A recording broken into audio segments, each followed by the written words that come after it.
down to her last $1,800, and facing foreclosure after her ex-husband abandoned her with crushing medical bills from their daughter's emergency surgery, Rebecca Torres made a desperate gamble that would forever alter their lives. She purchased an abandoned cattle ranch in remote Montana for $3,500 at a distressed property auction, a property that other buyers whispered carried a dark reputation. What she discovered behind a hidden steel door in the ranch's old storm cellar would not only save her family from homelessness, but would summon the CIA director himself to her doorstep within 72 hours, revealing a decades-old government secret that had been buried deeper than anyone imagined possible. Before we jump back in, tell us where you're tuning in from, and if this story touches you, make sure you're subscribed, because tomorrow I've saved something extra special for you. Rebecca Torres clutched the foreclosure notice with trembling hands, the harsh fluorescent light of her apartment kitchen casting shadows that seemed to mirror the darkness consuming her life. Final notice, 30 days to vacate, screamed the bold red letters across the top of the document. She set it down next to the stack of medical bills from Sophia's emergency appendectomy 6 months earlier. Bills that had drained their savings, maxed out credit cards, and ultimately led to this moment. The morning sun filtered through faded curtains of their cramped 2-bedroom apartment in Billings, Montana, illuminating the sparse furniture they'd managed to keep after selling everything of value. Across the table sat 7-year-old Sophia, her dark eyes wide with concern as she picked at her cereal, sensing the weight of their situation despite Rebecca's attempts to shield her from the harsh reality of their circumstances. "Mama, are we moving again?" Sophia asked softly, her small voice carrying the weariness of a child who had witnessed too many upheavals in her young life. Rebecca forced a smile, the same practiced expression she'd perfected over the past 18 months since David had walked out, claiming he couldn't handle the pressure of Sophia's medical needs and their mounting financial responsibilities. "Maybe, mija," Rebecca replied, using the Spanish endearment her own mother had called her. "But this time it might be somewhere even better." She tried to inject optimism into her voice, though uncertainty gnawed at her insides. At 32, Rebecca had never imagined she'd be a single mother struggling to keep a roof over their heads, despite her degree in international relations and her previous work as a government translator, skills that had become virtually useless in small-town Montana. The medical bills weren't just numbers on paper. They represented sleepless nights when Sophia's fever had spiked to dangerous levels, emergency room visits, a complicated surgery that saved her daughter's life, and the ongoing treatments that insurance had deemed partially covered. David's departure had coincided perfectly with the insurance company's decision to reclassify many of Sophia's treatments as elective, leaving Rebecca to navigate the medical system alone while trying to maintain her freelance translation work. Her parents had passed away in a car accident 3 years earlier, and her sister, Eleanor, lived in California, barely making ends meet with her own family. Rebecca had already borrowed what she could from friends, exhausted every assistance program available, and even considered moving back to El Paso with Sophia, but the cost of relocating seemed as impossible as staying. "I have an idea," Rebecca announced suddenly, reaching for her laptop, one of the few valuable items she hadn't sold. "Let's look for houses online. Maybe we can find somewhere perfect for us." Sophia brightened, scooting her chair closer as Rebecca opened a browser. They'd done this before, a game of sorts, looking at houses they couldn't afford and dreaming of gardens and big bedrooms. But this time, Rebecca navigated to the county auction website, specifically the distressed property listings. Her finger hovered over the mouse as she scrolled through foreclosed homes, abandoned lots, and commercial properties that banks were desperately trying to offload. Most were in disrepair, located in areas with no job prospects or priced beyond her meager resources. Then she saw it, abandoned cattle ranch, 847 acres with main house, outbuildings and water rights, located in Glacier County, Montana. Starting bid, $3,000. Property sold as is. No inspections permitted. The listing included grainy photos of a weathered wooden house surrounded by vast grasslands, several dilapidated barns, and what appeared to be cattle guard gates marking the entrance to a long gravel road. Rebecca clicked through the limited photos, noting the warning, property has been vacant for 15+ years disclaimer. The house looked sturdy despite peeling paint and overgrown vegetation. More importantly, the location offered something their current situation lacked entirely: space, privacy, and the possibility of self-sufficiency. The auction was scheduled for the following Tuesday, just 5 days away. Look, Sophia, Rebecca pointed to a photo showing a rustic swing set partially hidden by tall grass. There's a playground, and look at all that space to run around. Sophia's eyes lit up as she examined the screen. It's like a castle, Mama, with its own kingdom.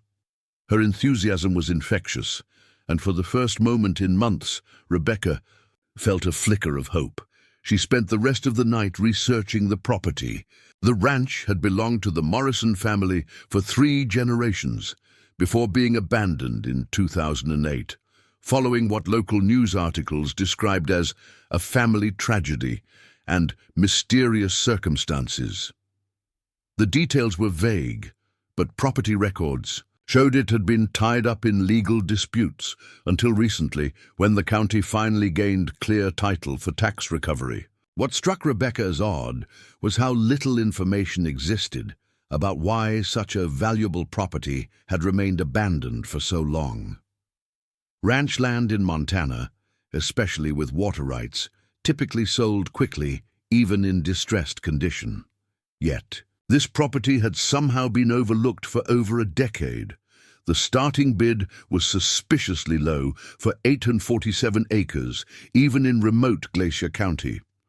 Preparing and narrating this story took us a lot of time, so if you are enjoying it, subscribe to our channel. It means a lot to us. Now back to the story. She checked their savings.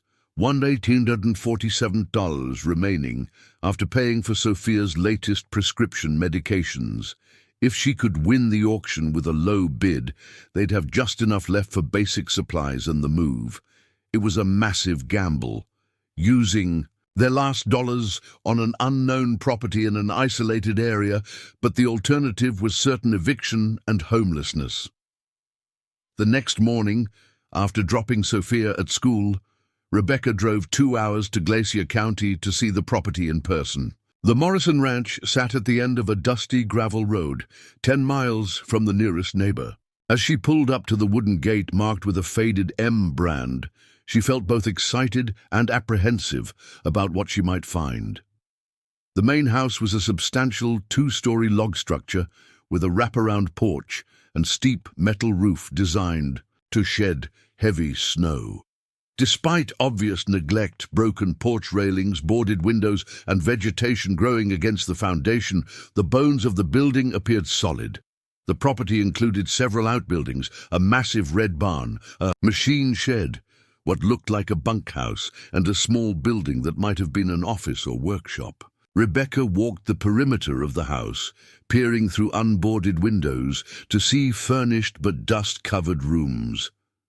The previous owners had apparently left in a hurry, abandoning furniture, decorations, and personal belongings.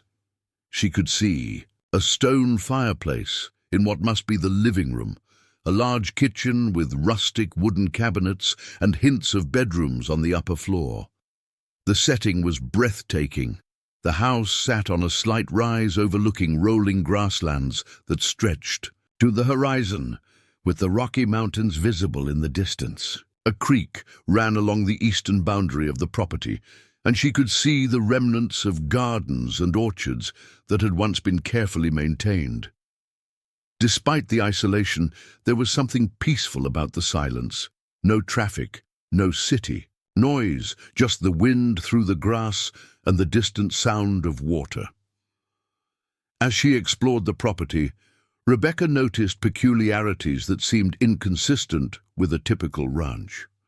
Near the barn, she found concrete foundations for structures that were no longer there, as if buildings had been deliberately removed. The machine shed contained sophisticated equipment that seemed out of place for cattle ranching, communication devices, generators far larger than needed for routine ranch operations, and electrical panels that suggested significant power requirements. Most curious was a small building set apart from the others, constructed of reinforced concrete with heavy metal doors secured by multiple locks. Unlike the other buildings, this one showed signs of recent maintenance: no broken windows, no damaged roof, no vegetation growing against its walls. It looked more like a bunker than a ranch outbuilding. Rebecca tried the doors and windows of the main house, finding them all securely locked. However, she noticed that some windows had been recently boarded from the inside rather than due to damage, as if someone had wanted to prevent people from seeing in rather than keep weather out. The more she explored, the more questions arose about why this property had been abandoned and why it remained untouched for so long. Standing on the porch as the sun began to set, Rebecca felt an unexpected sense of belonging. The ranch offered everything they needed: space for Sophia to be a child without worrying about disturbing neighbors, land that could potentially provide food and income, and most importantly, a place that was far from their current struggles. The auction was in 3 days, and she knew she had to try. Back in Billings that evening, Rebecca shared her findings with Sophia over dinner at their small kitchen table. "It's perfect, Mija. There's a creek for exploring, space for you to have a horse someday, and the house has a real fireplace where we can roast marshmallows in winter." Sophia's eyes sparkled with excitement as Rebecca showed her the photos she'd taken on her phone. "Can we really live there, Mama?" Sophia asked, her voice filled with hope. "Can we make it our home?" "We're going to try," Rebecca promised, making a decision that would change their lives in ways she couldn't imagine. Sometimes you have to take a big chance to find something wonderful. The auction took place on a cold Tuesday morning at the county courthouse in Cutbank, the Glacier County seat. Rebecca arrived early, clutching the cashier's check for $5,000 she'd managed to secure by liquidating every remaining asset, including her grandmother's wedding ring and their car. She'd borrowed Elena's old pickup truck for the trip. The auction room was sparsely populated, mostly local ranchers and property developers looking for cheap land. When the Morrison Ranch was announced, Rebecca noticed an immediate shift in the room's atmosphere. Several bidders who had been active suddenly became quiet, conferring in hushed whispers. An older rancher sitting near her muttered to his companion, "That's the Morrison place. Wouldn't touch it with a 10-foot pole." "We'll start the bidding at $3,000, the auctioneer announced. Rebecca raised her paddle, her heart racing. "I have $3,000. Do I hear $3,500? The room remained silent. She looked around, confused by the lack of interest in what should have been a valuable property. $3,000 going once, the auctioneer continued. Still no other bids. $3,000 going twice. Rebecca held her breath, unable to believe that no one else was bidding on 847 acres of Montana ranch land with water rights. "Sold to bidder number 47 for $3,000. The gavel came down, and Rebecca Torres had just purchased a property worth hundreds of thousands of dollars for less than the cost of a used car. As she signed the paperwork, the county clerk, an elderly woman named Mrs. Patterson, gave her a concerned look. "You sure about this, honey?" Mrs. Patterson asked quietly as Rebecca completed the transfer documents. "That property's been empty for a reason. The Morrisons were, well, they were good people, but there were strange things happening out there toward the end." "Strange things?" Rebecca asked, signing her name on the deed. Equipment coming and going at all hours. Men in suits visiting the ranch regularly. Then one day, the whole family just disappeared. Matthew, his wife Sarah, and their teenage son left everything behind like they'd stepped out for groceries and never came back. Mrs. Patterson lowered her voice further. Some say they went into witness protection. Others think something worse happened. Rebecca felt a chill run down her spine, but it was too late to reconsider. The deed was signed, the money transferred, and they now owned the Morrison Ranch. I'm sure we'll be fine, she said with more confidence than she felt. It's probably just small-town gossip. Mrs. Patterson handed her a set of keys and a manila envelope. These are all the keys we have on file, and that envelope contains some documents we found in the county records about the property. Utilities have been disconnected for years, but the well system should still work once you get the pump running. Driving back to Billings with the deed in her purse, Rebecca felt a mixture of excitement and apprehension. She'd either made the best decision of her life or the worst mistake, but either way, they finally had a place to call home. 2 weeks later, Rebecca and Sophia loaded their belongings into Eleanor's borrowed truck and a small U-Haul trailer. They'd sold what wouldn't fit or wasn't essential, keeping only clothes, books, Sophia's toys, and a few personal items with sentimental value. The apartment they were leaving had never felt like home anyway, just a place they'd stayed temporarily. While life fell apart around them, the drive to the ranch took 3 hours, with Sophia chattering excitedly about their new life. Will I have my own room? Can we get a dog? Are there really wild deer? Rebecca answered each question with growing enthusiasm, feeding off her daughter's excitement and pushing aside her own concerns about utilities, repairs, and the isolation. When they arrived at the Morrison Ranch in the late afternoon, the setting, sun painted the grasslands in shades of gold and amber. Sophia pressed her face against the truck window, eyes wide with wonder. It's even prettier than in the pictures, Mama. Rebecca had spent the previous week arranging for a generator rental and basic supplies to be delivered to the ranch. She'd also contacted the local electric cooperative about restoring power, though they'd warned her it could take several weeks and significant electrical work to reconnect the property after so many years of abandonment. As they pulled up to the house, Rebecca noticed details she'd missed during her quick inspection. The porch swing still hung from rusty chains, and flower boxes under the windows contained the dried remains of plants long dead. Personal touches that suggested the Morrison family hadn't planned to leave permanently. The front door key turned easily, and they stepped into their new home. Inside, dust particles danced in the afternoon light, streaming through cracks in the boarded windows. The house was larger than their apartment, with high ceilings, hardwood floors, and substantial furniture covered in white sheets like ghosts of the family's former life. Sophia ran from room to room, her footsteps echoing in the empty spaces. "This one's my room," she called from upstairs. "It has stars painted on the ceiling." Rebecca climbed the stairs to find Sophia in a bedroom decorated with glow-in-the-dark constellations, clearly a child's room from when the Morrison boy lived there. The master bedroom was spacious, with large windows facing west toward the mountains. Rebecca could imagine sitting there in the mornings, drinking coffee and watching the sunrise.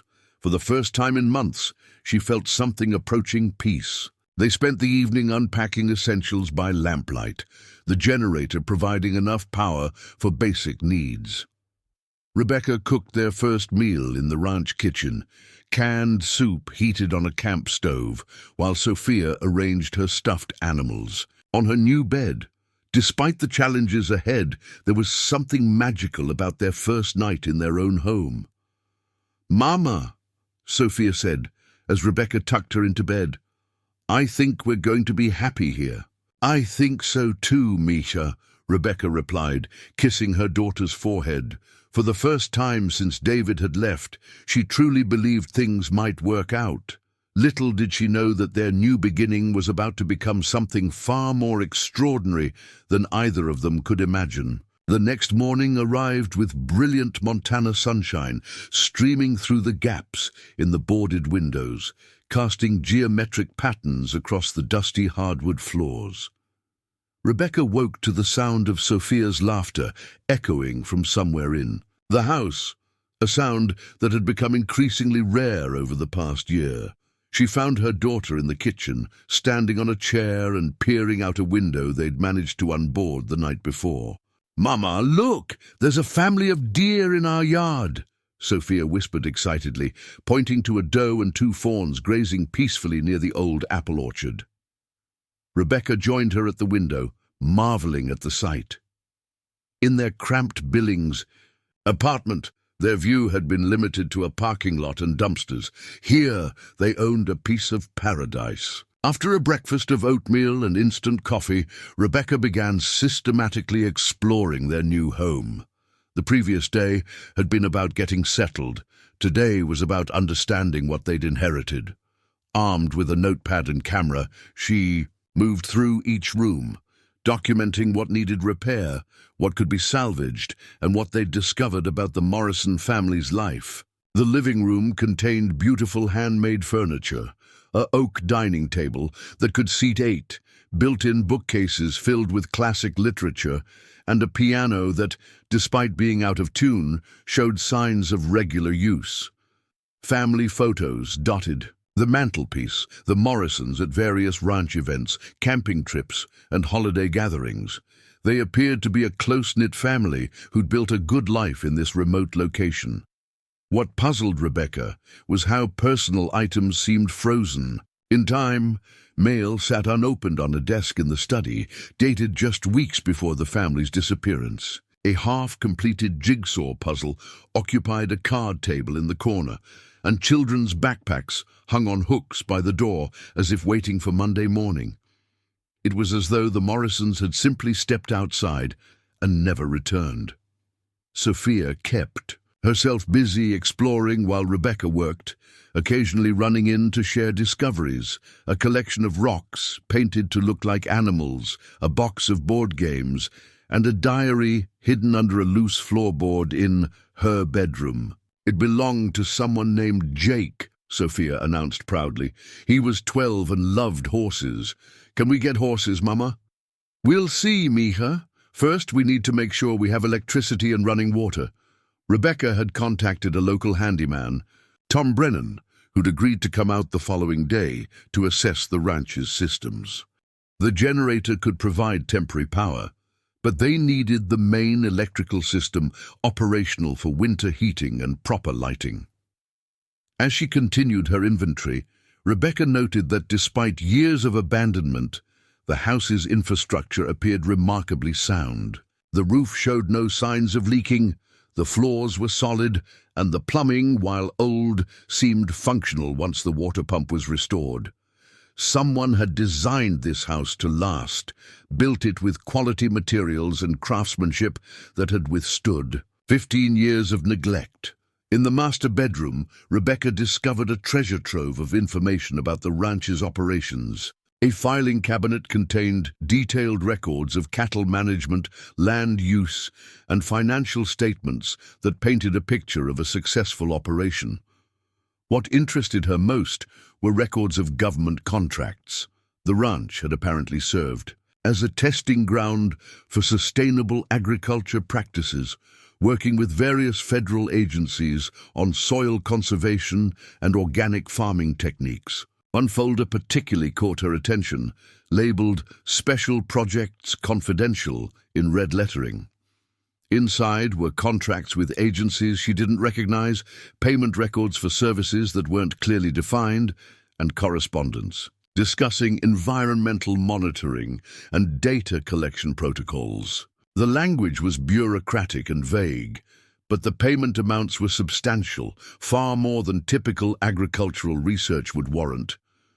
As afternoon approached, Rebecca decided to explore the outbuildings. The barn was massive, easily large enough to house 50 head of cattle, with a loft that could store substantial amounts of hay. The construction was solid, though clearly aged, and she could envision restoring it to its former glory. The machine shed contained equipment she didn't recognize, sophisticated monitors, computer terminals from the 1990s, and mechanical devices that seemed more suited to a laboratory than a ranch. But it was the concrete building that drew her. Curiosity. Up close, she could see it was more than just reinforced concrete. It was built like a bunker, with steel-reinforced walls, no windows, and a ventilation system that suggested it was designed for long-term occupancy. The multiple locks on the heavy metal doors weren't ranch-standard hardware. They looked military-grade or government issue.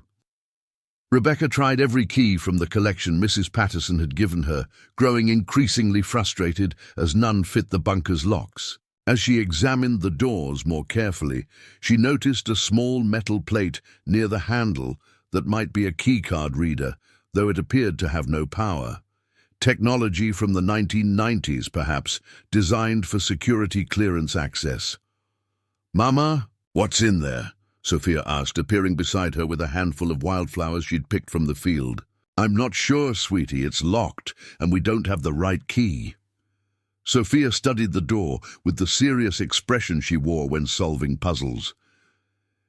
Jake's diary mentioned a secret place where his daddy worked on important things. He wasn't supposed to know about it, but he saw men in fancy cars coming and going. That evening, after Sophia was asleep, Rebecca sat on the porch with a cup of tea, studying the government contracts she'd found. The more she read, the more questions arose. The Morrison Ranch hadn't been just a cattle operation. It had been some kind of research facility or monitoring station. The payments from various agencies totaled hundreds of thousands of dollars over several years, far exceeding what the ranch's agricultural output could have generated. She thought about Mrs. Patterson's comments about men in suits and the family's sudden disappearance. What had Matthew Morrison been involved in, and why had they left behind such obvious evidence if it was truly secret government work? The next morning brought Tom Brennan, a weathered man in his 60s who'd been working on ranches in the area for decades. He arrived in a pickup truck loaded with tools and equipment, accompanied by his nephew Danny, a younger man with an electrician's certification. Rebecca met them at the gate, grateful for help but nervous about what they might find. "So you're the brave soul who bought the Morrison place," Tom said with a slight smile as they shook hands. "Haven't been out here since right after they disappeared. The family had me do some electrical work just before whatever happened." As they toured the property, Tom's expressions grew increasingly puzzled. "This wiring is military grade," he observed in the basement. "Way better than anything needed for a ranch house, and these conduits lead toward that concrete building." Danny, examining the main electrical panel, whistled low. "Mrs. Torres, this house was set up for some serious power consumption. Look at these circuits." He pointed to labeled breakers marked with codes rather than room names. "This one's rated for 240 volts continuous draw, and this whole section is isolated on its own transformer." "What would require that kind of power?" Rebecca asked. Tom rubbed his chin thoughtfully. "Computer equipment, maybe, or scientific instruments. Matthew Morrison told me once he was working on monitoring equipment for the government, but he never went into details."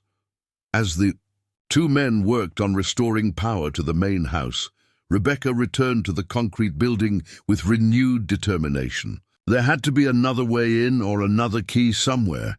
She walked around the perimeter, looking for windows, vents, or any other access point.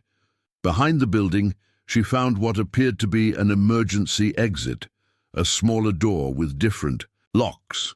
More importantly, she noticed that one section of the concrete wall had a seam running down it, as if it might be a hidden panel or door. As she ran her hands along the wall, she felt a slight depression about shoulder high that felt like a button or switch. Rebecca pressed the spot experimentally. Nothing happened initially, but then she heard a faint mechanical sound, machinery, coming to life somewhere within the building. A moment later, a section of the wall next to her shifted slightly, revealing itself as a concealed door that had opened just a crack. Her heart raced as she realized she'd found a secondary entrance to the mysterious building. But before she could investigate further, Tom called from the house. "Mrs. Torres, we've got power restored to the main house. You'll want to see this." She reluctantly left the partially open secret door and hurried back to the house, where Tom and Danny were standing in the basement looking concerned. "The power's on," Tom explained, "but we discovered something strange. There are circuits running from this house to that concrete building, and they've been active this whole time. Someone's been paying the electric bill, maintaining power to that structure, even though the main house was disconnected." Rebecca felt a chill run down her spine. "Are you saying someone's been accessing that building while the ranch was abandoned?" "That's what it looks like," Danny confirmed. "The meters show continuous power draw to that building for the past 15 years. Someone's been maintaining it." That afternoon, after Tom and Danny had finished their work and departed, Rebecca stood in her newly electrified kitchen, contemplating what she'd learned.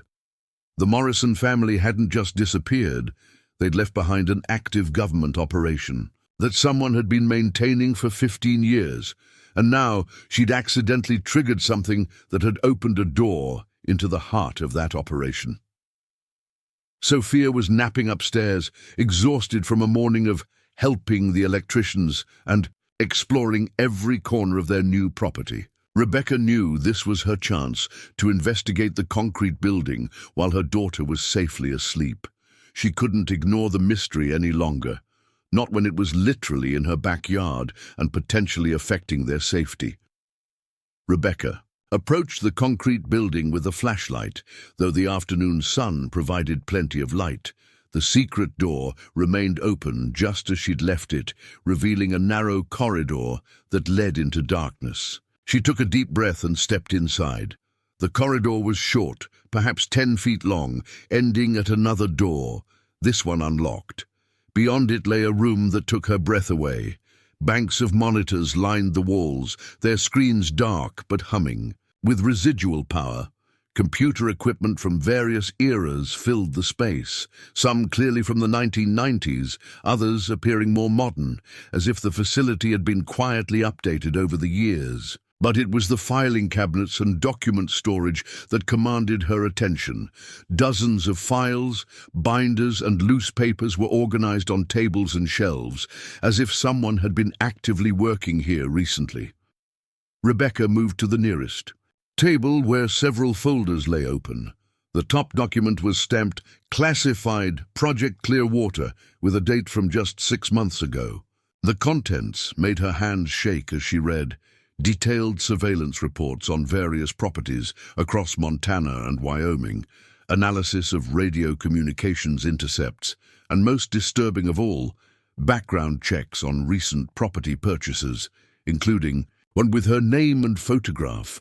Someone had been monitoring the ranch sale and researching her background before she'd even completed the purchase. They knew about Sophia, about David's abandonment, about their financial situation, and about her background in international relations and government translation work.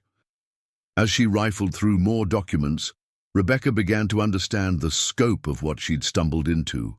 Project Clearwater wasn't just about monitoring the Morrison Ranch. It was part of a network of facilities across the western United States, all involved in something called domestic intelligence coordination. The Morrison family hadn't been running a cattle ranch with a side business in agricultural research. They'd been operating a surveillance station for the CIA.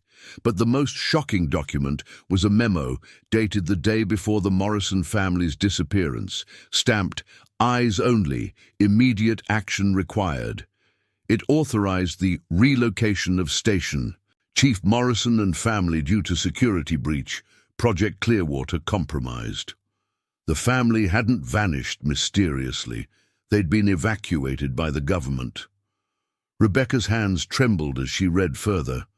According to the files, the Morrison Ranch had been monitoring communications from a suspected terrorist cell operating in the region during the post-9/11 era. Matthew Morrison had been a deep-cover CIA operative, his family unknowing participants in maintaining his cover as a simple rancher. But someone had discovered the operation, forcing the agency to extract the family for their safety. What terrified Rebecca most was why these documents were still here and why someone had been maintaining the facility. The final document in the stack was an authorization for Operation Handoff, the transfer of Station Clearwater to a new operative. The designated operative was listed as Asset Designation, Torres R. Translator GS-14, specialized in counterintelligence communications. Rebecca sank into a chair as the implications crashed over her. This wasn't a coincidence. Her purchasing this ranch, the low auction price, the lack of other bidders, it had all been orchestrated. She'd been selected, recruited without her knowledge. Her financial desperation used to maneuver her into position. Her background in government translation work, her clearance levels from her previous job, even her need for isolation due to Sophia's health, it all made her the perfect candidate to continue the Morrison operation. But that raised an even more terrifying question.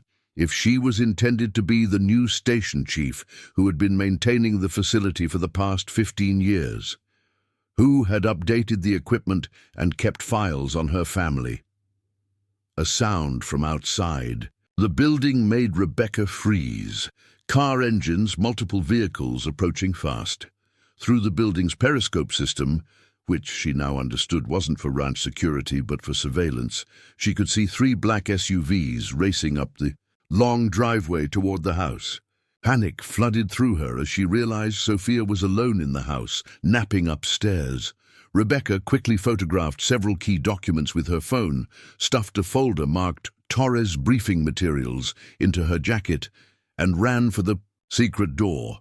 She made it to the house just as the vehicles pulled up front. Through the window, she could see men in dark suits and others in what appeared to be tactical gear stepping out of the SUVs. This wasn't a social call or a mistake. They were here for her.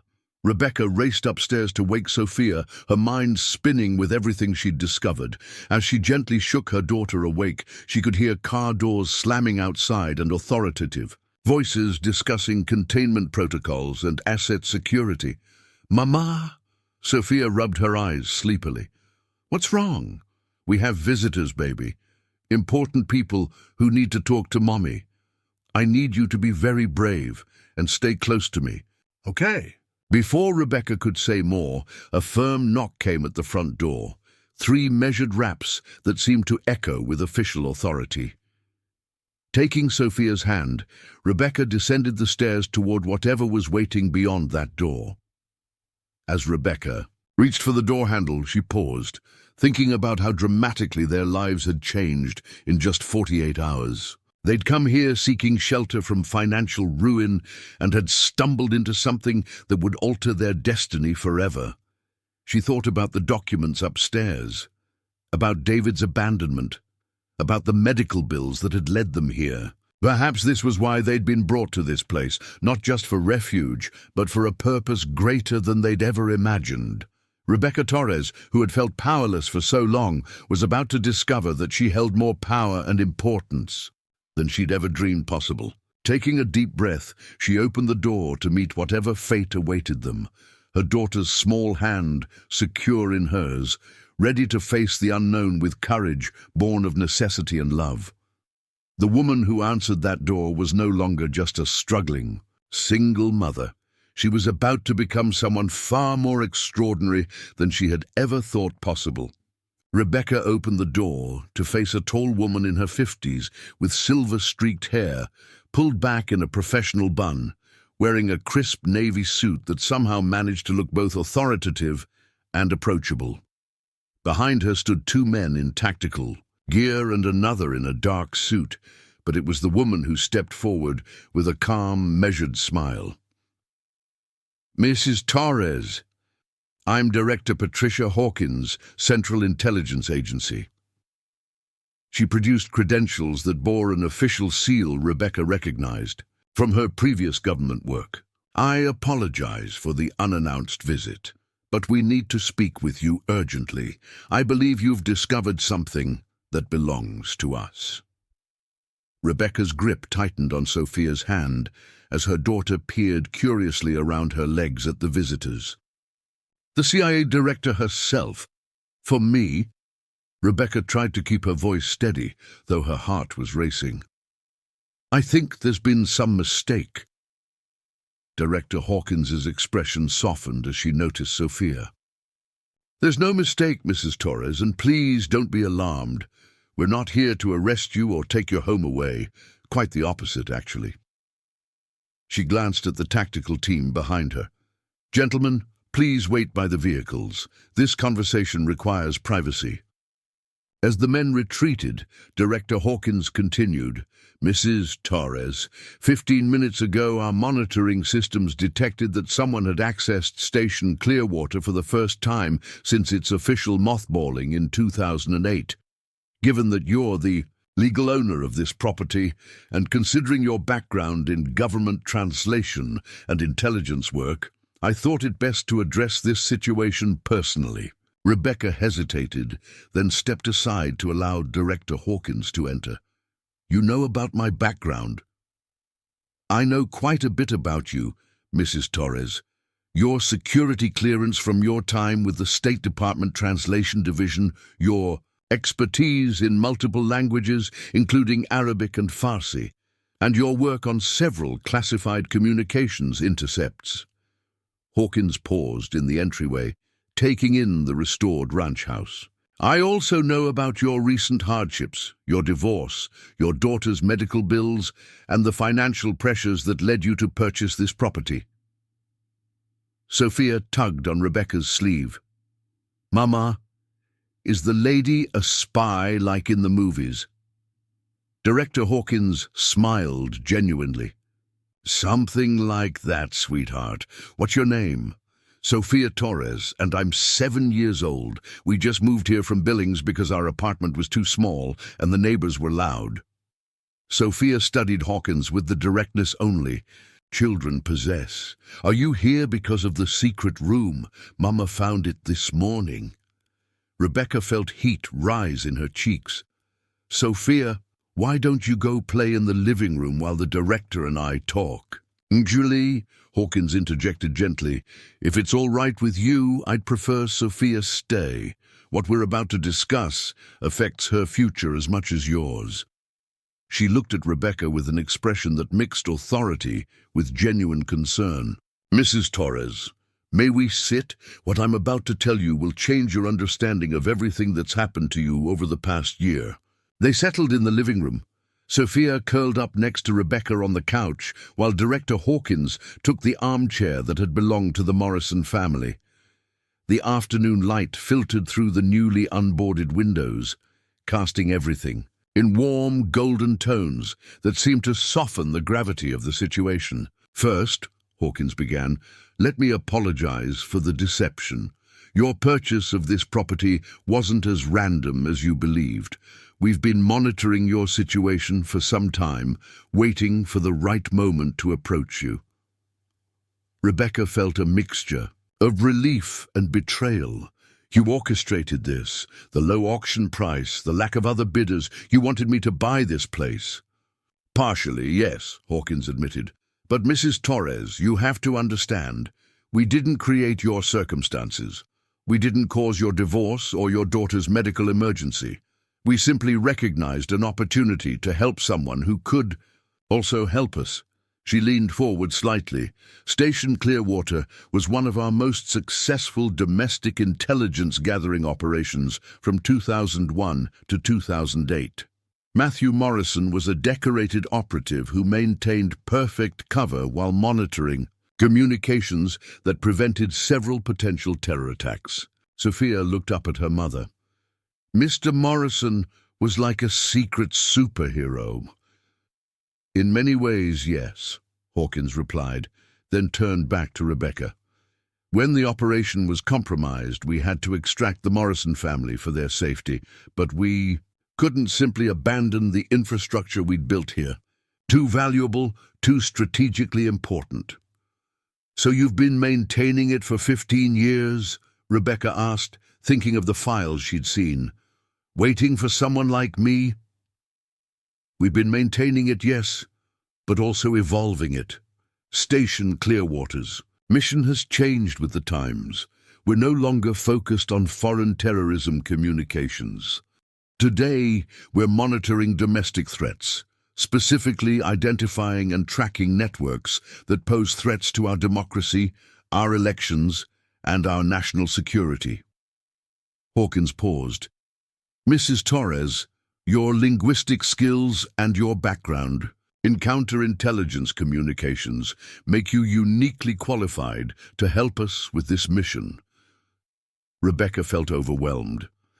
Director Hawkins, I'm a single mother trying to make ends meet. I translate documents for agricultural cooperatives and small businesses. I'm not spy material. With respect, Mrs. Torres, you're selling yourself short. Hawkins pulled out a tablet and showed Rebecca a file with her name on it. During your time with the State Department, you successfully identified 3 separate terrorist communications networks by recognizing patterns in seemingly innocent financial transactions. Your translations led to the disruption of a major arms trafficking operation in 2018. Rebecca stared at the file, remembering those cases. I thought those were just routine translation assignments.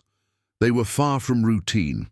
You have an intuitive understanding of how seemingly innocent communications can hide dangerous intentions.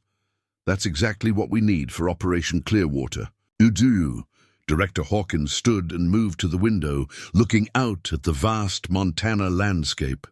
Mrs. Torres, we're facing threats to our democracy that are more subtle, but perhaps more dangerous than anything we faced after 9/11. Domestic extremist groups, foreign interference in our political processes, and coordinated misinformation campaigns designed to destabilize our society. She turned back to Rebecca.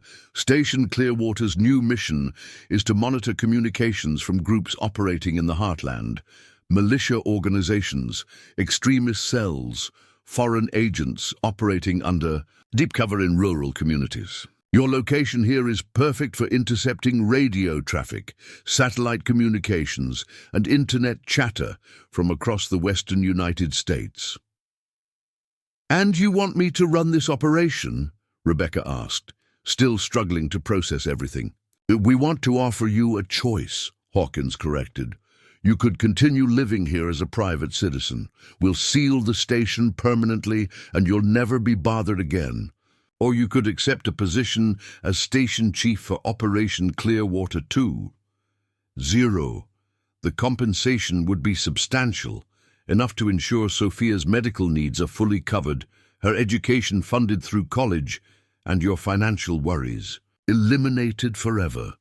Sophia looked up at her mother with wide eyes. Does that mean we don't have to worry about money anymore? Potentially, sweetie, Rebecca replied, her mind racing with possibilities and concerns. Mrs. Torres, Director Hawkins continued, I want to be completely transparent about what this position would entail.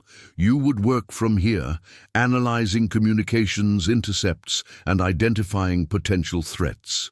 You'd have a small support team that would visit periodically, but mostly you'd work independently. Sophia could attend the local school. You'd maintain your cover as someone who runs a remote consulting business, and your work would be conducted entirely from the station beneath this property. Rebecca thought about their cramped apartment. In Billings, the overdue medical bills, the constant stress of financial insecurity. What about Sophia's safety? If this is dangerous work, safer than your life in Billings, Hawkins assured her. This location is monitored by satellite, 24/7. Any unusual activity would trigger an immediate response. And frankly, the work is far less dangerous than what Matthew Morrison did. You'd be analyzing communications, not conducting field operations. Sophia tugged on Rebecca's sleeve again. Mama, can I see the secret room? Director Hawkins smiled. Actually, Sophia, would you like to see what's really down there? But first, I need both you and your mother to promise that whatever you see must be our secret. Can you keep a secret? I'm excellent at keeping secrets, Sophia declared solemnly. I never told anyone that Mama cries sometimes at night when she thinks I'm sleeping. Rebecca felt tears sting her eyes at her daughter's innocent revelation. Hawkins reached over and gently squeezed Rebecca's hand. You've been incredibly strong, Mrs. Torres. Stronger than you probably realize, but you don't have to be strong alone anymore. Together, the three of them walked to the concrete building. Hawkins produced a key card and swiped it at the main entrance, which opened with a soft hydraulic hiss. We've been upgrading the facility continuously, she explained as they entered. Motion sensors detected your entry this morning and alerted us immediately. Inside, the station was far more impressive than what Rebecca had glimpsed through the secret entrance. The main operations center contained state-of-the-art computers, multiple large screens displaying maps and data streams, and communication. Equipment that looked like something from a science fiction movie. Wow, Sophia breathed, looking around in wonder. It's like the Batcave. In some ways it is, Hawkins agreed. This is where we monitor threats to keep people safe. Mrs. Torres, this workstation would be yours if you accept the position. She gestured to a sophisticated setup with multiple monitors and a comfortable ergonomic chair. All the translations and analyses would be done from here. You'd have access to some of the most advanced linguistic analysis software the agency has developed. Rebecca approached the workstation, running her fingers over the keyboard. What exactly would I be translating? Communications intercepts in multiple languages, some obvious, some coded. Financial transactions that might fund illegal activities. Social media posts that could be coordinating dangerous events. Messages between individuals that might seem innocent but contain hidden meanings. Hawkins pulled up a sample screen. For instance, what looks like a conversation about fishing tournaments might actually be coordinating the movement of illegal weapons. But I'd be here at home with Sophia. Yes, you'd work flexible hours when intercepts come in that need immediate attention or during scheduled analysis periods. Much of the work can be done when Sophia's at school or sleeping. And Mrs. Torres, this isn't just about serving your country, though that's important. This is about building a real future for your family. Hawkins led them to another area of the station where a small apartment had been constructed. If you accept, we'd like you to move down here during working hours for security reasons. But we've designed it to be comfortable. Kitchen, bathroom, and even a play area for Sophia when she's here with you. Sophia immediately gravitated toward the play area, which contained toys, books, and a small desk with art supplies. Can I draw pictures of the secret spy base? You can draw whatever you like, Hawkins replied, but remember it's our special secret. Rebecca watched her daughter exploring the space with enthusiasm, the first time in months she'd seen Sophia. So animated and carefree. The weight of constant financial stress had affected them both more than Rebecca had realized. Director Hawkins, Rebecca said quietly, what happened to the Morrison family? Are they safe? They're very safe. Matthew was awarded the Intelligence Star for his service here. Sarah and their son Jake were relocated to a secure location where they've built a new life. Jake is now in college, studying cybersecurity, and Sarah runs a business training program for military spouses. They've thrived. In their new situation, Rebecca felt a weight lift from her chest. So this doesn't have to end badly. Mrs. Torres, I'll be honest with you. This work comes with risks, the same risks any intelligence work carries. But you wouldn't be in the field. You wouldn't be undercover with dangerous people. You'd be Here safe with your daughter, doing work that uses your existing skills to help protect our country. What about Sophia's schooling? Her friends? Tight, the local school here is excellent. Actually better than what she was attending in Billings. Smaller classes, more individual attention. And Mrs. Torres, with the financial stability this position provides, Sophia could have opportunities you couldn't afford before. Music lessons, summer camps, travel, tutoring if needed. We'd cover all of that as part of your compensation package. Rebecca looked around the sophisticated facility, then at her daughter playing happily in the corner. For the first time in over a year, she could envision a future that didn't involve constant worry about money, about Sophia's medical needs, about keeping a roof over their heads. "I need time to think about this," Rebecca said finally.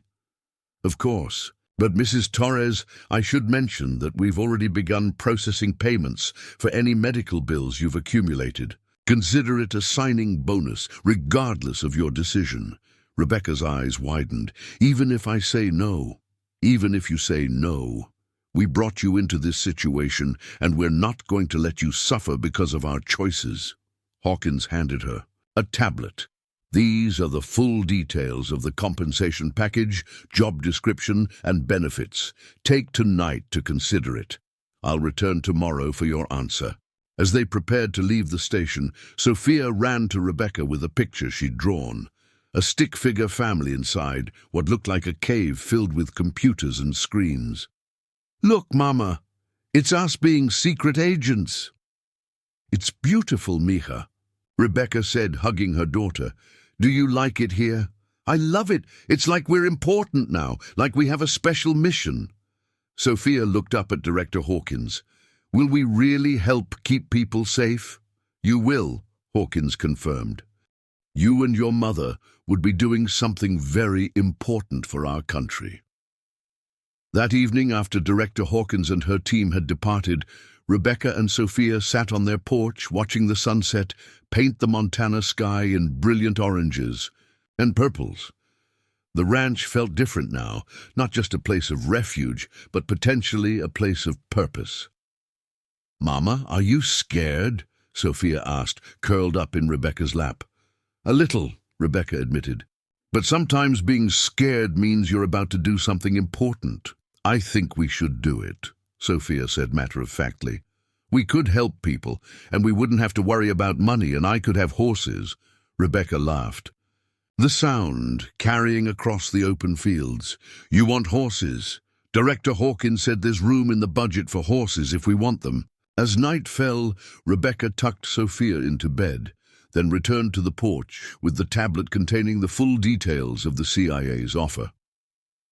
The compensation was indeed substantial, more than she'd made in her best year as a government translator.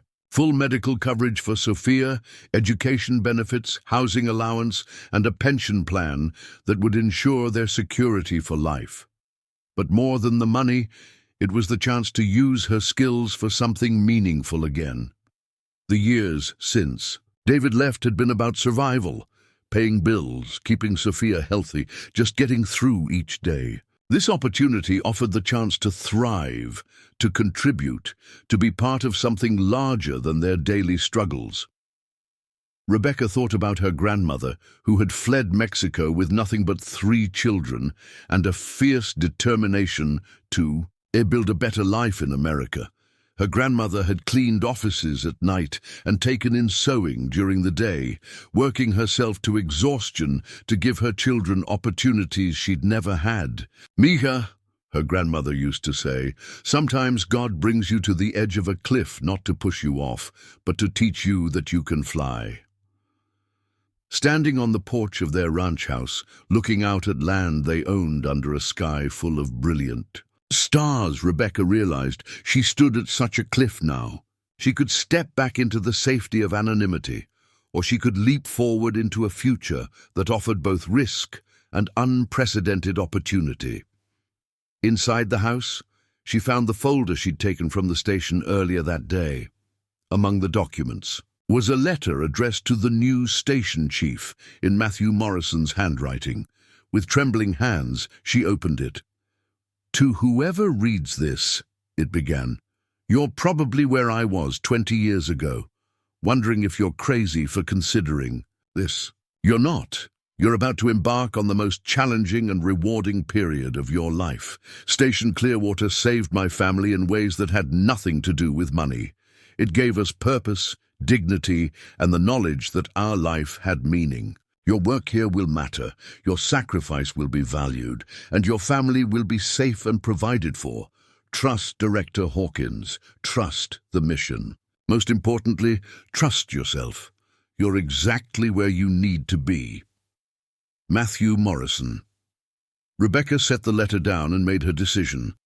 The path that had led them to this ranch, David's abandonment, Sophia's medical crisis, their financial desperation, hadn't been destruction. It had been preparation. Every challenge had taught her resilience, every setback had strengthened her resolve, and every moment of feeling powerless had prepared her for this opportunity to hold real power in her hands. She thought about women throughout history who had faced impossible choices and found ways to transform them into triumph. Women who had turned their trials into their purpose, their struggles into their strength. She thought about her daughter, growing up not just safe and provided for, but proud of what her mother did, proud of how they'd turned their hardest moments into their greatest opportunity. The next morning dawned clear and bright, with the kind of crystalline Montana sunshine that makes everything seem possible. Rebecca woke early, made coffee, and sat at the kitchen table composing a mental list of everything she wanted to accomplish in their new life. The fear was still there, but it was overwhelmed by something stronger, hope and purpose that she hadn't felt in years. When Sophia came downstairs, she immediately sensed her mother's mood. "You decided, didn't you? We're going to be secret agents. We're going to be a lot of things, Mija," Rebecca said, pulling her daughter onto her lap. "We're going to be strong, we're going to be safe, and we're going to help protect people. But most importantly, we're going to be together." Director Hawkins arrived at precisely 10 a.m., just as she'd promised. Rebecca met her at the gate, Sophia holding her hand, both of them dressed in their best clothes for what felt like a momentous occasion. "Director Hawkins," Rebecca said without preamble, "I accept your offer, but I have conditions." "Name them," Hawkins replied with a slight smile that suggested she'd expected this response. "Sophia's education remains my priority. If this job ever conflicts with that, the job adjusts, not her schedule. Second, I want regular check-ins with the Morrison family. If they're truly thriving, I'd like to speak with them, to understand how they made this work." "Done and done," Hawkins agreed immediately. In fact, Matthew Morrison requested permission to meet with his replacement when the time came. He has extensive notes on how to balance family life with the demands of the position. Rebecca took a deep breath. "Then let's begin." "Actually," Hawkins said, "we began the moment you made your decision, Mrs. Torres. Welcome to Operation Clearwater 2.0. Welcome to your new life." As they walked toward the house, Sophia skipping between them, Rebecca felt a transformation taking place within her. The woman who had answered the door yesterday, frightened, desperate, overwhelmed, was gone. In her place stood someone stronger, someone ready to face whatever challenges lay ahead, with courage born of necessity and love transformed into purpose. The sun climbed higher over the Montana ranch that was no longer just a refuge, but a command center, no longer just a home, but a mission headquarters. Rebecca Torres had found her calling in the last place she'd expected to look, in the depths of her own desperation. And in finding it, she discovered that sometimes the end of one story is simply the beginning of a far more extraordinary tale. She looked back once at the house where they'd spent their first uncertain nights, then forward toward the concrete building that represented their future. Behind them lay everything they'd lost. Ahead lay everything they were about to become. And for the first time since David had walked out of their lives, Rebecca Torres smiled with unshakable confidence in what tomorrow would bring. The first weeks of Rebecca's new role as station chief felt like stepping into a world she'd only glimpsed in movies. Director Hawkins had arranged for a team of technicians to update the facility with the latest equipment, transforming the underground complex into a cutting-edge intelligence hub that rivaled anything at Langley. What amazed Rebecca most was how naturally she adapted to the sophisticated technology, her years of linguistic analysis training providing an unexpected foundation for understanding complex data patterns. Dr. Sarah Chen, the agency's lead communications specialist, arrived on a crisp September morning to conduct Rebecca's intensive training. Unlike the stern government officials Rebecca had expected, Dr. Chen was warm and approachable, with an infectious enthusiasm for the work that immediately put Rebecca at ease. "You know, Rebecca," Dr. Chen said as they sat in the underground facilities break room, "I've reviewed your file extensively. Your intuitive pattern recognition abilities are exactly what we need in today's threat environment. The old days of obvious coded messages are over. Today's dangerous communications hide in plain sight, embedded in social media posts, gaming platforms, even online shopping discussions." Rebecca found herself energized by the challenge. Each day brought new intercepted communications that required careful analysis. She discovered that her background in multiple languages wasn't just useful for translating Spanish, Arabic, or Farsi. It had trained her brain to recognize subtle linguistic patterns that indicated deception or coded meanings in any language, including English. "Watch this," Dr. Chen demonstrated, pulling up a seemingly innocent Facebook conversation about a community barbecue. "See how they mention bringing the special sauce and making sure the grill is hot enough? In context with other communications we've intercepted, this is actually coordinating the transport of weapons to a militia group planning to disrupt a political rally."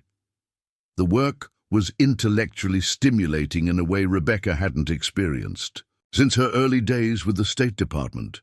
More importantly, she could see its direct impact on keeping people safe. Within her first month, her analysis had helped prevent 3 potential incidents of domestic terrorism, including a planned bombing at a federal courthouse in Denver.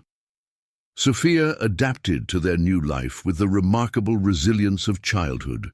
The local school, Prairie Wind Elementary, was indeed superior to anything she'd attended in Billings. With only 60 students across 6 grades, each child received individual attention that allowed their unique abilities to flourish. Sophia's teacher, Mrs. Gardner, was particularly impressed with her mathematical aptitude and artistic creativity. "Your daughter has an exceptional mind," Mrs. Gardner told Rebecca during their first parent-teacher conference. "She approaches problems from angles other children her age don't even consider, and her artwork, well, she has a unique way of seeing the world that translates beautifully onto paper." Rebecca beamed with pride, thinking of how Sophia's art had evolved since moving to the ranch.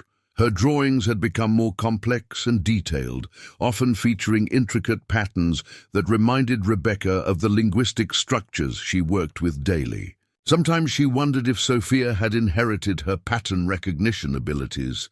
The ranch itself underwent a transformation as autumn arrived. Rebecca hired local contractors to repair and modernize the main house while maintaining its rustic charm. The wraparound porch was rebuilt and painted bright white.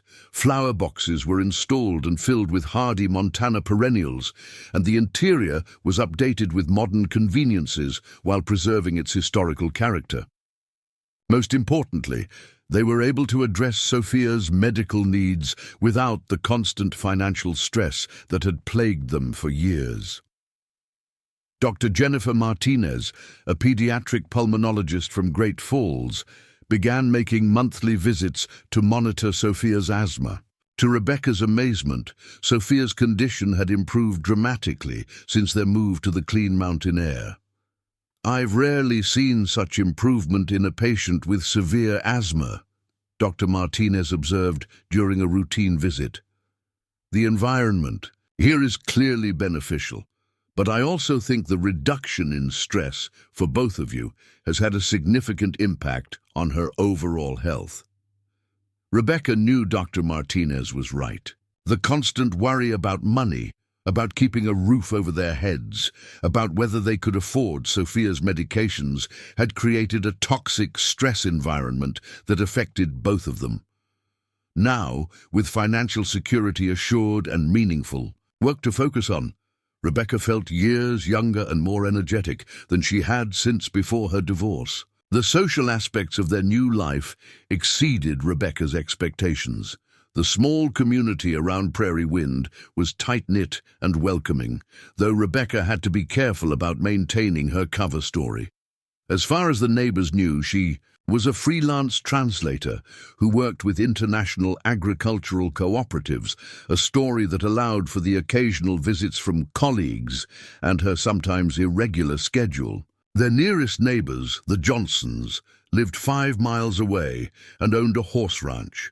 Tom Johnson, a retired Marine, and his wife Maria, a former elementary school principal, quickly became surrogate grandparents to Sophia. When they offered to teach Sophia to ride, Rebecca agreed immediately, remembering Director Hawkins's comment about horses being in the budget. "That little girl has natural seat," Tom observed after Sophia's 3rd riding lesson. "Horses can sense genuine people, and they trust her immediately. Mind if I ask, where did Sophia's father go? Not trying to pry, but a girl needs strong role models." Rebecca had prepared for these questions. He wasn't able to handle the responsibility of being a parent to a child with special needs. "It's been just Sophia and me for over a year now." Tom's jaw tightened with barely controlled anger. "His loss is enormous. That little girl is something special. Maria and I, well, we never had kids of our own. It would be our honor to be here for both of you, if you'll let us."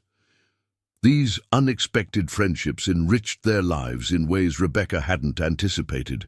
For the first time since her parents' death, she felt part of a community that truly cared about her and Sophia's well-being.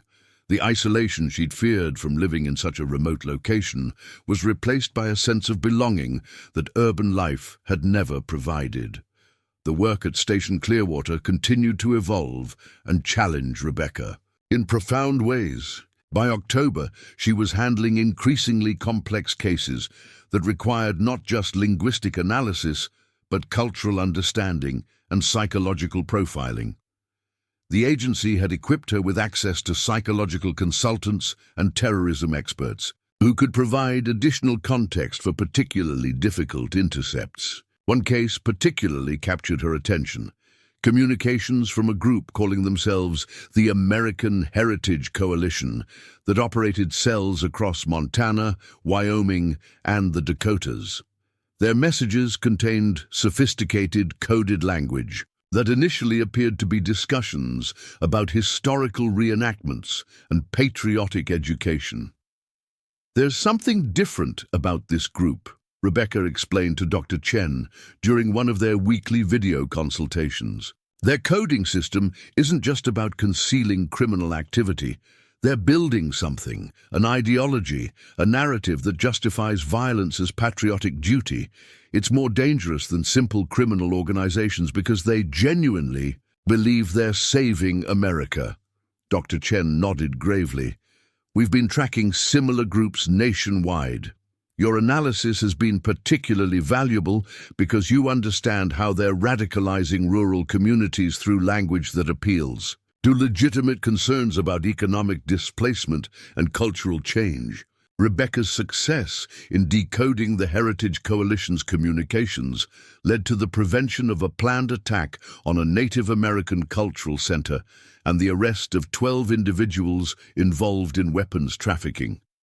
More importantly, her analysis helped federal authorities understand the group's recruitment methods, leading to intervention programs that prevented dozens of young people from being radicalized. The recognition of her work came not through public acknowledgement, her role was classified, but through the quiet satisfaction of knowing she was making a real difference. Director Hawkins visited monthly, and her assessments were consistently excellent. Rebecca, I want you to know that your work here is considered among the most successful domestic intelligence operations we're currently running, Hawkins told her during a November visit. The President's daily briefing includes intelligence derived from your analysis at least twice a week. You're directly informing national security decisions at the highest levels. The weight of that responsibility could have been overwhelming, but Rebecca found herself energized by it.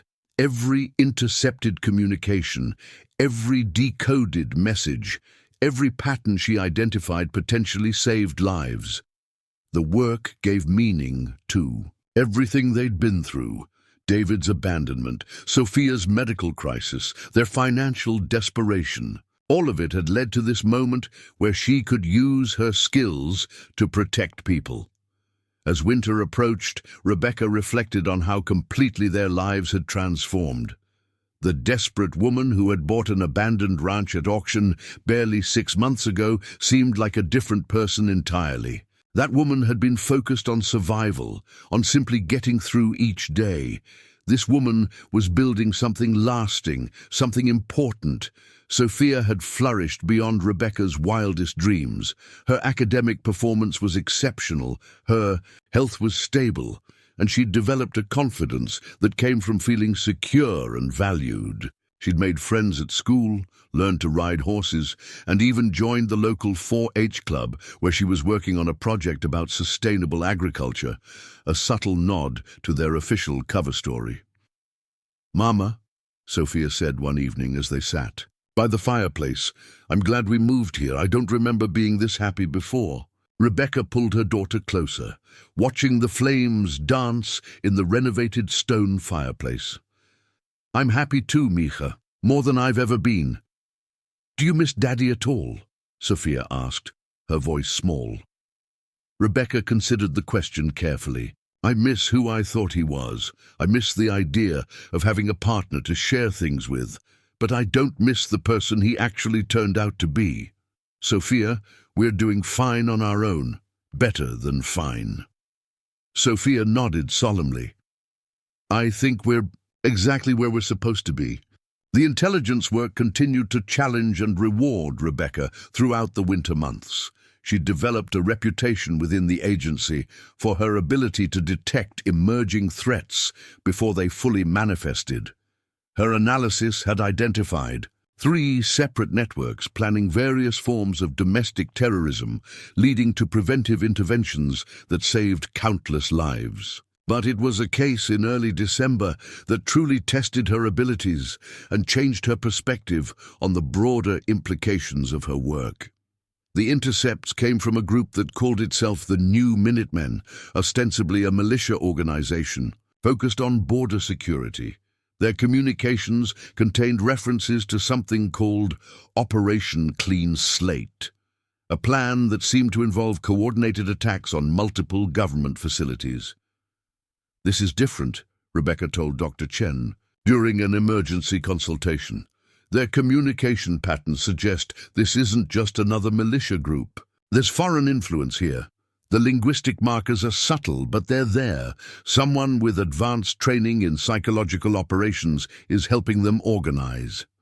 The investigation that followed revealed a sophisticated network involving domestic extremists, foreign intelligence operatives, and corrupt officials at multiple levels of government. Rebecca's linguistic analysis was crucial in identifying the foreign handlers and understanding their communication methods. "Rebecca, I need you to understand something," Director Hawkins said during a tense video conference.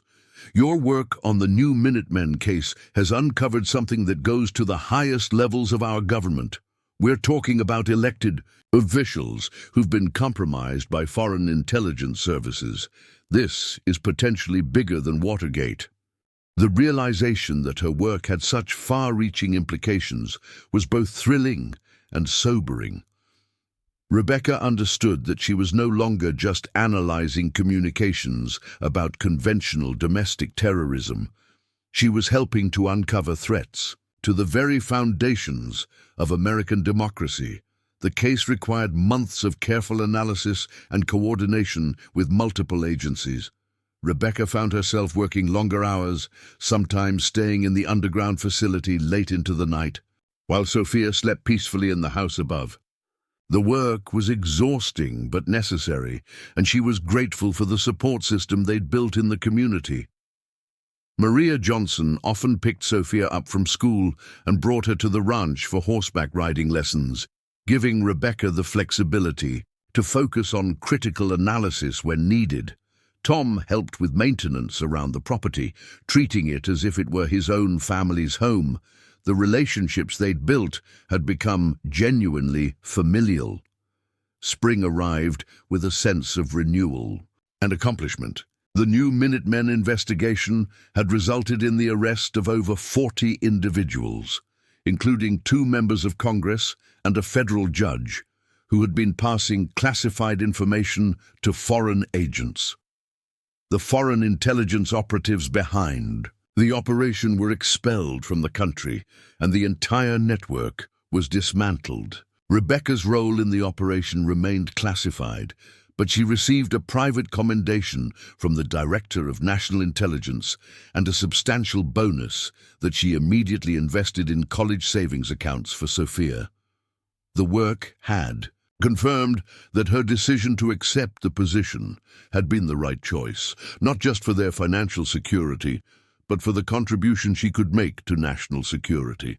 As Sophia's 8th birthday approached, Rebecca decided to throw a party that reflected how much their lives had changed. She invited all of Sophia's classmates, their parents, and their neighbors. The ranch house that had once been abandoned and silent filled with laughter and celebration. "You know," Tom Johnson said to Rebecca, as they watched children play on the new swing set he'd built, "when you first arrived here, I thought you might not last through the first winter. City folks sometimes don't understand how tough rural life can be. But you've not only survived, you've thrived. This place feels alive again." Rebecca smiled, looking around at the transformed property. The gardens were lush and productive. The house gleamed with fresh paint and careful restoration, and most importantly, it felt like home in a way their Billings apartment never had. "Sometimes I think this place chose us as much as we chose it," she replied. "Everything that brought us here, all the pain and struggle, it led to something better than I could have imagined." Director Hawkins attended Sophia's party, officially as Rebecca's government contracting supervisor, but genuinely as someone who had become invested in their family's success. Watching Sophia open presents surrounded by friends and chosen family, she pulled Rebecca aside.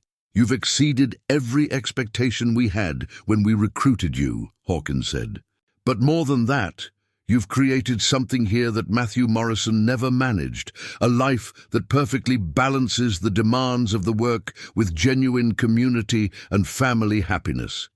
You've shown that it's possible to serve your country at the highest levels while giving your daughter the stable, loving childhood she deserves."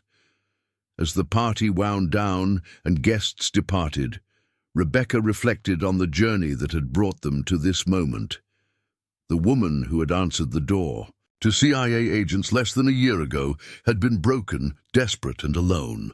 The woman who now stood on the porch of their thriving ranch was confident, fulfilled, and surrounded by love.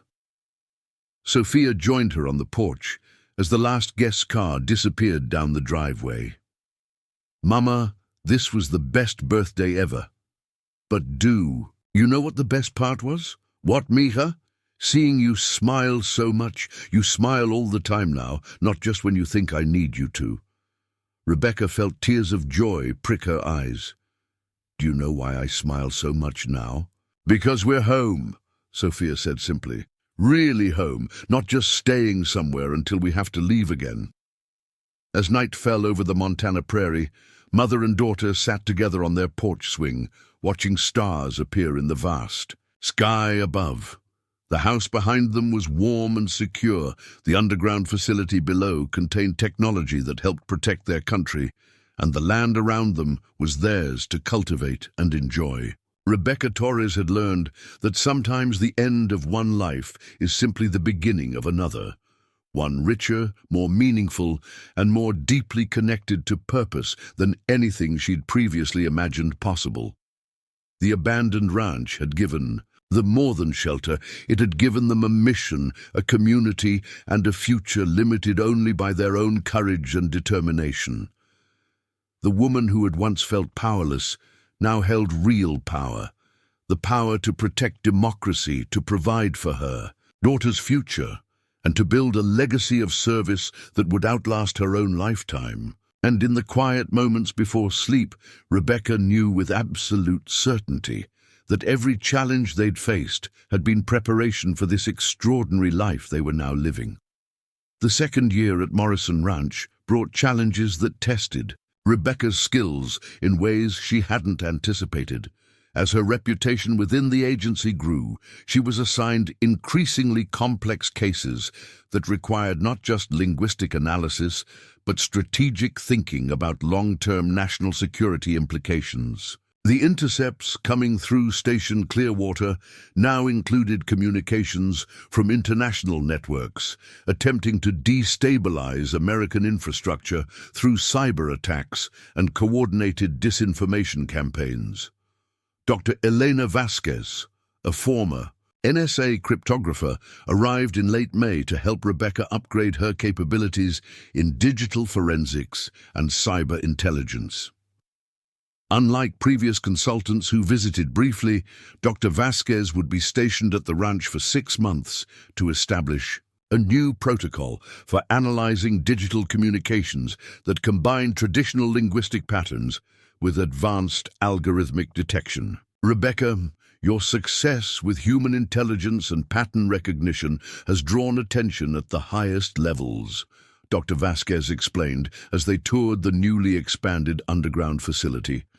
We're dealing with threats that blend human psychology with artificial intelligence. Foreign adversaries are using sophisticated bots to generate communications that appear authentic but are designed to influence domestic political movements. The complexity of this new work required Rebecca to develop entirely new skill sets. She spent her days learning about machine learning algorithms, natural language processing, and the subtle markers that distinguished human communication from AI-generated text. It was intellectually demanding but exhilarating, like solving puzzles that had implications for millions of people.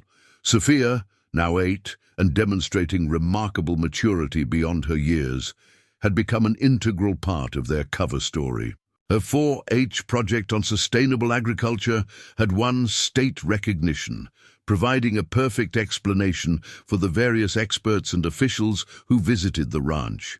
She'd learned to casually mention her mother's consulting work with international agricultural organizations when classmates asked about their visitors. "Mama, why do some of your work friends always look so serious?" Sophia asked one evening as they watched Dr. Vasquez's security escort depart after a particularly intense day of training. Rebecca chose her words carefully. Sometimes grown-ups have to deal with problems that are complicated and important. It makes them serious because they want to make sure they get everything right. "Like when you help me with hard math problems," Sophia nodded sagely. You get that same concentrated look. The insight struck Rebecca with its accuracy. Her daughter's ability to observe and understand complex situations was remarkable. Sometimes Rebecca wondered if Sophia intuited more about their real situation than she let on, but she seemed content with the explanations she received and thrived in their unusual but stable environment. The ranch itself had become a showcase of what was possible when resources and vision aligned. The Sustainable Agriculture Project was no longer just cover. It had become a genuine passion for Rebecca. Working with agricultural specialists from various government agencies, she transformed portions of the property into experimental plots for drought-resistant crops and innovative farming techniques. "You know, Rebecca," said Dr. James Harrison, an agricultural scientist from the Department of Agriculture who visited quarterly, "what you've accomplished here could be a model for rural development nationwide. The integration of traditional farming with advanced technology and environmental conservation. It's exactly what American agriculture needs for the future." The success of their agricultural initiatives provided additional cover for the high-tech infrastructure at the ranch while contributing genuine scientific advancement. Rebecca found deep satisfaction in knowing that even their cover story was making a positive impact. Publications in agricultural journals about their innovations helped establish her credentials in the scientific community, making their story more believable to locals and casual observers. The intelligence work continued to evolve as global threats became more sophisticated. Rebecca's analysis had identified a network of influencers on social media platforms who were being paid by foreign intelligence services to promote divisive content during election periods. The operation required months of careful monitoring to track funding sources and identify the full scope of the influence campaign. "What you've uncovered here represents a new form of warfare," Director Hawkins explained during a secure video conference. "It's more subtle than traditional espionage, but potentially more damaging to our democratic processes. Your linguistic analysis has been crucial in identifying authentic grassroots movements versus artificially amplified foreign influence operations." The work required Rebecca to develop expertise in cultural anthropology and social psychology to understand how foreign propagandists were exploiting genuine American concerns about economic inequality, cultural change, and political representation. It was detective work on a massive scale, with implications that extended far beyond national security into the realm of preserving democratic discourse itself. One particularly challenging case involved identifying foreign operatives who had infiltrated American universities and think tanks, using academic research as cover for intelligence gathering. Rebecca's background in international relations proved invaluable as she analyzed seemingly scholarly papers and conference presentations that contained coded intelligence about American policy plans and research developments. "The sophistication of this operation is remarkable," Rebecca told Dr. Vasquez as they reviewed intercepted communications. "They're not just stealing information, they're influencing policy development from within institutions that shape American strategic thinking." The investigation revealed a network of foreign agents embedded in respected academic institutions across the country. Rebecca's analysis provided the evidence needed to expose 12 operatives who had spent years building legitimate academic careers while secretly funneling intelligence to hostile foreign governments. The operation was quietly dismantled, with the foreign agents expelled and security protocols at universities nationwide strengthened. Success in these high-stakes operations brought recognition within intelligence circles, but also increased security concerns. Director Hawkins visited more frequently, sometimes accompanied by additional security personnel who conducted sweeps of the property to ensure their communications remained secure. "Rebecca, your work has made you a high-value target," Hawkins explained during one such visit. "Foreign intelligence services know that someone at this facility has been instrumental in disrupting their operations. We're implementing additional security measures to ensure your safety." The enhanced security included surveillance satellites dedicated to monitoring the ranch, reinforced underground facilities, and emergency protocols for rapid evacuation if necessary. While the measures were necessary, Rebecca was careful to ensure they didn't disrupt the normal life she and Sophia had built in the community. Tom and Maria Johnson remained their closest friends and Sophia's surrogate grandparents, unaware of the true nature of Rebecca's work, but providing crucial stability and normalcy. When Maria noticed the increased security activity, Rebecca explained, "It does upgrades to our internet and computer systems for international consulting work." "You know, Rebecca," Tom said one evening as they watched Sophia practice barrel racing on her horse Lightning, "whatever you're doing with all that technology down there, I just want you to know you've brought life back to this place. The Morrisons were good people, but they always seemed to be looking over their shoulders. You've made this ranch feel like home again." His words carried more truth than he realized. The Morrison family had lived under constant stress, always aware that their cover could be blown and their lives disrupted. Rebecca had found a way to integrate the intelligence work seamlessly into a genuinely fulfilling life, creating something that felt sustainable rather than temporary. The seasonal rhythms of ranch life provided balance to the intensity of intelligence work. Spring brought calving season and the planting of experimental crops. Summer meant long days of outdoor work that complemented the mental challenges of linguistic analysis. Fall harvests provided tangible results for their agricultural research, while winter's relative quiet allowed focus on complex, long-term investigations. Sophia's development continued to amaze everyone who knew her.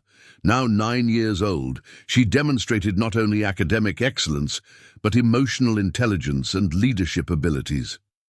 Her teachers at Prairie Wind Elementary frequently commented on her ability to bridge differences between classmates and her natural inclination toward fairness and problem-solving. "Your daughter has remarkable potential," Mrs. Gardner told Rebecca during a parent-teacher conference. "She's testing at a high school level in mathematics and reading, but more importantly, she has wisdom beyond her years. Have you considered accelerated programs or specialized education opportunities?" Rebecca had been thinking about Sophia's educational future, but wanted to ensure any changes didn't disrupt the stability they'd built.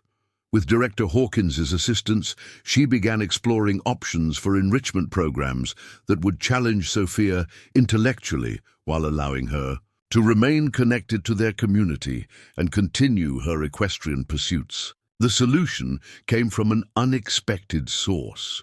The University of Montana's Gifted Youth Program offered distance learning opportunities that could supplement Sophia's regular education. Dr. Chen, who had become not just a professional colleague, but a friend, recommended several professors who specialized in developing curricula for exceptionally bright children. "Sophia's situation is unique," Dr. Chen observed during one of her visits, "but her advantages, intellectual stimulation from her mother's work environment, exposure to diverse cultures through consulting visitors, and the stability of rural life create an ideal foundation for accelerated learning." The arrangement allowed Sophia to advance academically while maintaining her friendships and activities in Prairie Wind. She began taking online courses in advanced mathematics and science while continuing to excel in her local school's arts and social programs. The balance seemed perfect for her temperament and their family's unique circumstances. As Rebecca's third year at the ranch began, she received an unexpected assignment that would test everything she'd learned. The agency had identified a sophisticated operation targeting American elections through a combination of cyber attacks, disinformation campaigns, and the recruitment of American citizens as unwitting assets. The operation required coordination between multiple intelligence agencies and demanded Rebecca's expertise in linguistic analysis, cultural understanding, and pattern recognition. "This is the most complex domestic intelligence operation we've undertaken in decades," Director Hawkins explained, during a briefing that included officials from the FBI, NSA, and Department of Homeland Security. Your facility will serve as the coordination center for linguistic analysis across all agencies involved. You'll be managing a team of analysts while maintaining your own high-level work. The responsibility was enormous, but Rebecca embraced it with confidence built from years of successful operations. The underground facility was expanded again to accommodate additional personnel and equipment. For the first time since becoming station chief, Rebecca would have colleagues working on site regularly rather than visiting consultants. The team that assembled at Morrison Ranch represented the best linguistic analysts and cybersecurity experts the government could assemble. Dr. Vasquez became Rebecca's deputy, while specialists in Russian, Chinese, Arabic, and other languages joined them for extended rotations. The cover story evolved to accommodate the increased activity. The International Agricultural Innovation Center was officially established, providing perfect justification for the constant flow of international experts and high-tech equipment. Managing the team while maintaining operational security and their families' cover required all of Rebecca's skills in leadership and strategic thinking. She established protocols that allowed the team to work effectively while preserving the normal life she and Sophia enjoyed in the community. What impresses me most, Dr. Vasquez told her after the first month of coordinated operations, is how you've created an environment where people can do their best work while feeling like they're part of something meaningful rather than just another government facility.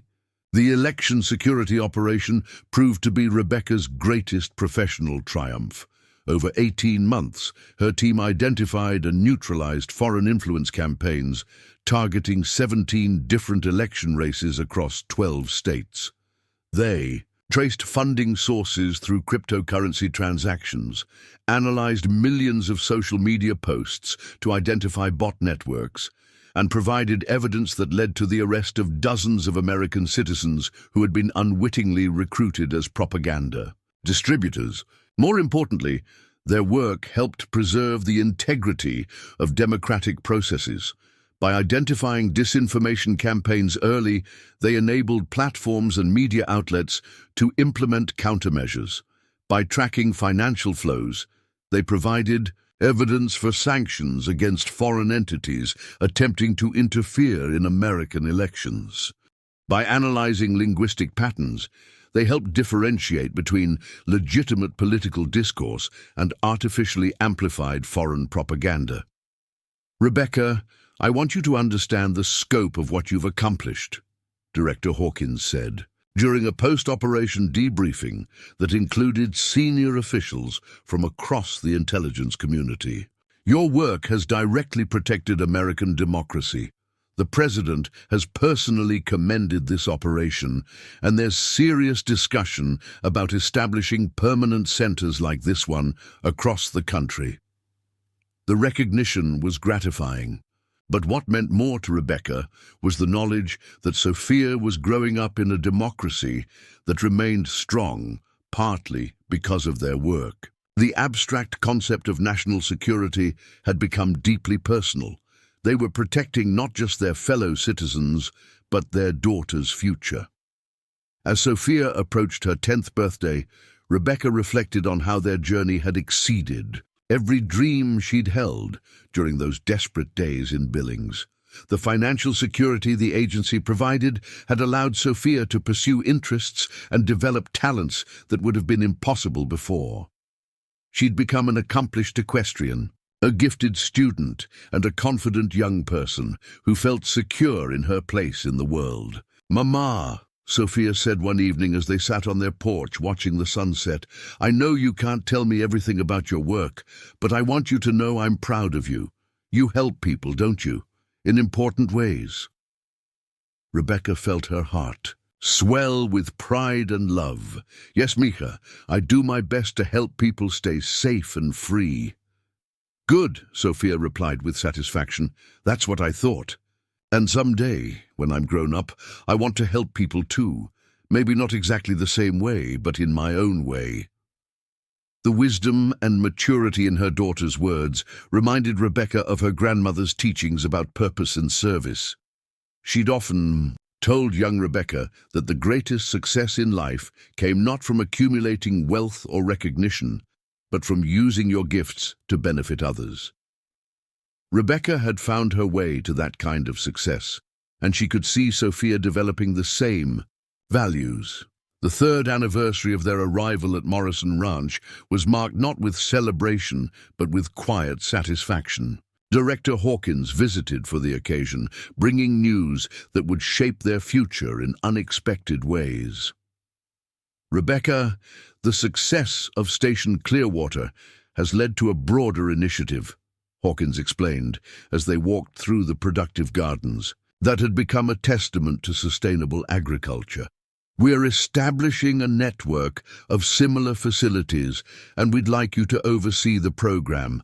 It would mean occasional travel for training and coordination, but this ranch would remain your base of operations. The offer represented a significant promotion and recognition of her achievements, but Rebecca's first concern was ensuring it wouldn't disrupt the life they'd built. What about Sophia, her education, her friends, her stability here? All of that would remain unchanged, Hawkins assured her. In fact, we're establishing a foundation to support gifted children in rural areas, with Sophia as one of our flagship success stories. Her education would be enhanced with resources and opportunities that extend your agricultural innovation, work into the next generation.